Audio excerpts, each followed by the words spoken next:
Hey guys, Elliot here, bringing you another Dota 2 support hero guide. Today I'll be talking about my favorite pink walking penis, that is Dazzle. He is a lane support, and he's one of the best lane supports in the game. I love this guy. He's awesome. He jiggles like rubber. I like to start out by going towards a wand with this character, so I usually get 3 ironwood branches. The things that I tell you what to do in this video might be a little bit different to what's on the screen, because I was playing a little bit differently this game as to what I normally do, just to try it out. But usually I get 3 ironwood branches, a tango, a set of wards, and a clarity potion. And the regen is just there to keep me in lane to help out.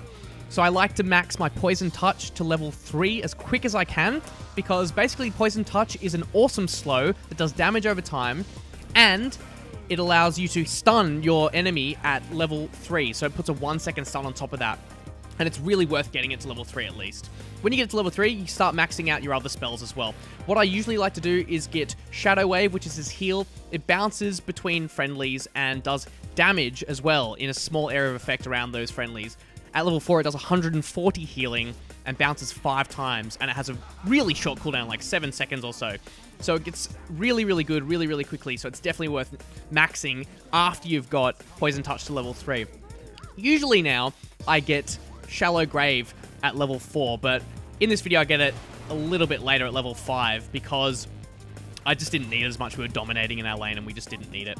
So Shallow Grave basically works as a protective shield that you put around an ally.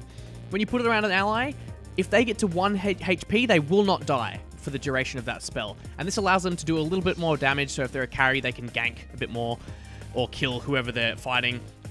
And it allows you to heal them and keep them alive, which is pretty awesome. So the next spell that I'll be talking about, and this is his ultimate, is Weave. I just used it then. It basically puts a circle in an area of effect onto an enemy, and it reduces their armor by 1 every second, up to about 24, I believe. And it also works in reverse for your allies, so if they're in that circle, they will gain armor at the same rate that the enemies lose armor. So it's really good, and it's got a short cooldown, and it's definitely worth using as often as you can put it up.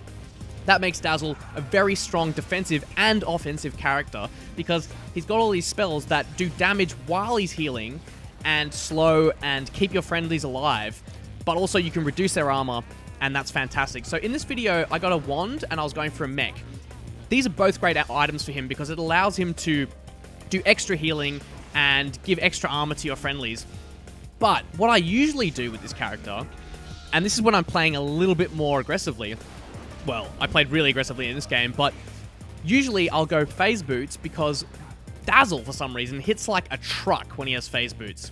And if you get that coupled with a Medallion, which basically gives you 6 armor, but it allows you to cast on an enemy to remove 6 armor from them and yourself, and your phase boots will give you an extra 20 damage, and you'll just be pumping through their health because they'll have no armor. That coupled with your ultimate means that, you know, people like Bristleback, like in this video, have no armor, basically. And they rely so much on damage reduction and armor that you can just shoot through their health with your carries in no time at all.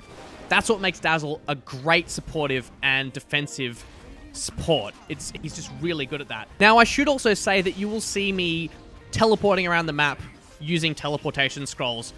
Get these on Dazzle, because unlike Tree in my last video, he doesn't have any globals that can help or save friendlies. So it's really useful to have teleportation scrolls ready to go to help support towers and friendlies who are getting ganked or who are attacking or whatever. And also, you know, being in the fight gets you extra gold. You don't necessarily have to get the kills, you just have to be there doing damage and healing. That's why Dazzle's awesome, because, you know, he does that extra damage with his heals, and, you know, he can be spamming his Q, giving people extra armor and stuff like that, which is great. And you'll see in that fight, I cast my Shallow Grave on Weaver, and he survived that fight and got out, and it allowed him to do a little bit extra damage. He didn't end up dying, but he did that extra damage, so it didn't really matter. And here I get a double kill, because I'm pro. That was awesome.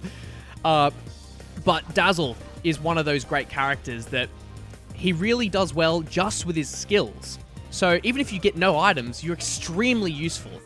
And I was mentioning before that Phase Boots is a great item, as well as Arcane Boots, which I had here, because it allows you to get into position a bit better, it allows you to go for those ganks. You should definitely be getting those items. So Medallion, Phase Boots, Arcane Boots is good too, a mech, a wand, And Yule Scepter's pretty good as well. It gives you a little bit of extra disable and allows you to escape damage. So that's why I had it in that video, because if any of the carries went on me, I could just use my Yule Scepter on myself, and then they basically wasted time going for me. And once I get back down, I can cast, you know, a Poison Touch or a Heal or Shallow Grave and save my teammates. Anyway, thanks for watching. Hope you enjoyed this video.